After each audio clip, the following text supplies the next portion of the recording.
couleurs à chaque fois. Bonjour à tous et bienvenue sur France 3 Normandie. Merci de nous rejoindre dans cette émission matinale. Voici tout de suite le sommaire qui fête son 100e numéro. C'est Patrimoine Normand trimestriel, c'est ça? C'est ça. Un trimestriel, donc c'est tous les 3 mois. 3 mois. Voilà. Donc vous êtes le rédacteur en chef adjoint. Ça fait quoi d'arriver à 100 numéros? Bah écoutez, c'est quand même une certaine émotion parce que c'est aussi une lourde responsabilité. C'est un long héritage, monsieur l'a dit, 22 ans d'existence, donc se retrouver dépositaire de toute une mémoire, des centaines d'articles qui ont été publiés par des tas de gens de talent. Donc c'est une véritable émotion et c'est aussi un véritable plaisir dans les contextes compliqués que l'on connaît pour la presse écrite d'avoir pu parvenir à ce résultat. Vous étiez au premier numéro, vous, Stéphane? Non, je n'étais pas au premier numéro, j'étais encore bien loin de là. Donc moi, je collabore au magazine depuis à peu près le numéro 80-81 et donc j'en suis rédacteur en chef adjoint depuis 2013 et depuis le numéro donc 87 ou 88. Voilà, donc la ligne éditoriale que vous perpétuez, c'est donc évidemment c'est du patrimoine, mais c'est plus large, c'est culture, histoire, tradition. Voilà, tout ce qui touche de près, de loin, à la culture normande, au patrimoine normand, mais aussi à la diffusion de cette culture. Hein. La Normandie a eu cette particularité quand même d'être une des rares régions de France à étendre sa culture jusqu'en Angleterre, en Italie méridionale. Donc il y a aussi toute une diaspora normande. On a des abonnés qui sont par exemple au Québec et qui retrouvent un peu leurs origines et donc il est vendu à Paris quelque aussi, chose de très large. Oui, il est vendu également en région parisienne. Alors évidemment en Normandie, bien sûr, puisque c'est notre cœur de notre ligne éditoriale. Mais ça nous arrive aussi d'aller faire des tours en Angleterre, parce qu'on a des liens très très forts avec l'Angleterre normande. D'ailleurs, la couverture de ce 100e numéro, c'est la bataille d'Hastings. Là, c'est quand les Normands sont allés faire un tour en Angleterre, mais avec des intentions assez belliqueuses. Quand même. Oui, avec des intentions belliqueuses. Heureusement, maintenant, les relations sont beaucoup plus pacifiées avec nos amis anglais. Donc là, la finalité n'était pas de raconter une nouvelle fois la bataille d'Hastings, ce que nous avons fait dans des numéros précédents, mais plutôt de parler du 950e anniversaire et des manifestations à la fois organisées par les Britanniques,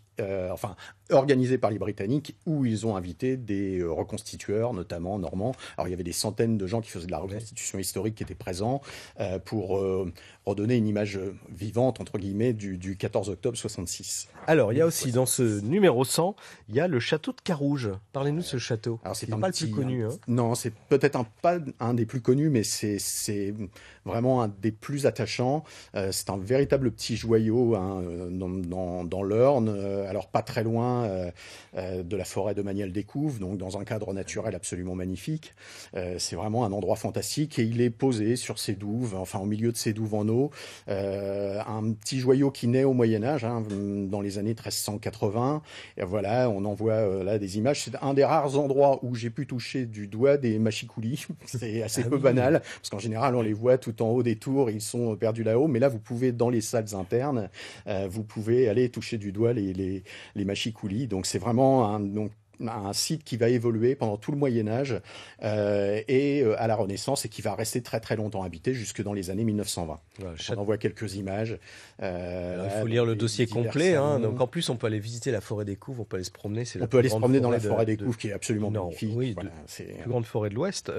On a aussi quelque chose sur les jardins de Honfleur. Oui, alors Honfleur qui a la particularité d'avoir plusieurs jardins, 3 beaux jardins, notamment le jardin des personnalités où on a beaucoup de sculptures de personnes liées directement à l'histoire, la culture normande. Là, on voit Eugène Boudin, grand peintre évidemment honfleurais. On a également, on doit avoir Lucie de la rue Mardru, qui est une écrivaine qui a connu ses heures de gloire et qui a porté haut les lumières de la littérature normande.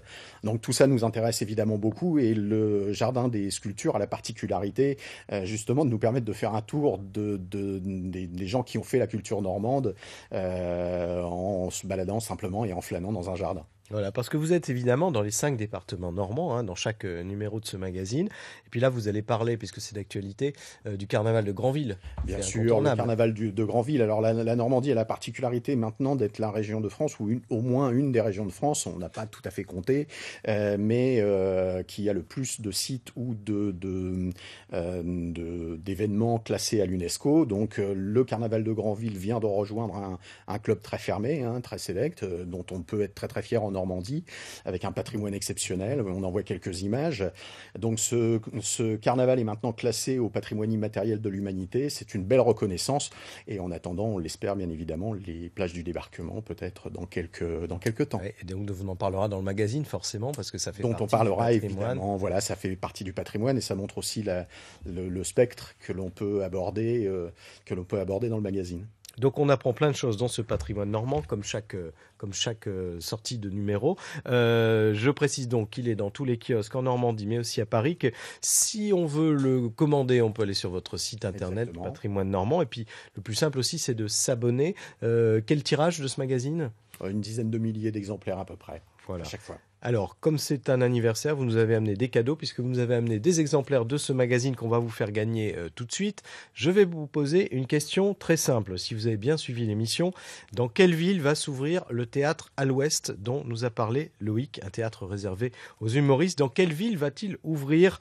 Vous envoyez votre réponse par mail à l'adresse de l'émission normandie-matin@francetv.fr. Et vous n'oubliez pas évidemment de mettre votre nom et votre adresse postale pour qu'on puisse vous envoyer le magazine. Moi, j'offre 2 places, tiens, pour le théâtre à l'Ouest, en plus du magazine. Et ben voilà, Allez. et ben voilà. Pour le Allez. spectacle de leur choix. Au spectacle, ben alors ça c'est royal Loïc, peux bravo. Non, ce serait trop facile. On va se retrouver demain à 9h50. On aura sur ce plateau Vadim, c'est un jeune réalisateur havrais qui cartonne sur YouTube justement. Il fait des vidéos, des reportages en Russie sur la culture russe, des vidéos drôles et documentaires. On verra des extraits demain. Nous recevrons aussi une légende du rallye Paris-Dakar, le pilote normand Étienne Smulevici. Ça vous dit peut-être rien? Non, il n'a pas souvent gagné, mais la légende, c'est qu'il a couru le plus grand nombre de Dakar, 35 Dakar exactement, dont plus de 20 qu'il a terminé. Et puis demain, on aura notre ami Jacques Perrotte pour les sorties culturelles. Et comme tous les vendredis, nous recevrons un groupe normand. Demain, ce sera de la pop électro avec la formation Audio Live. Tout de suite, Vincent Ferniaud pour son émission Midi en France. Ils sont à Lille. Et puis à midi, votre journal régional. Excellente fin de journée. À demain, 9h50.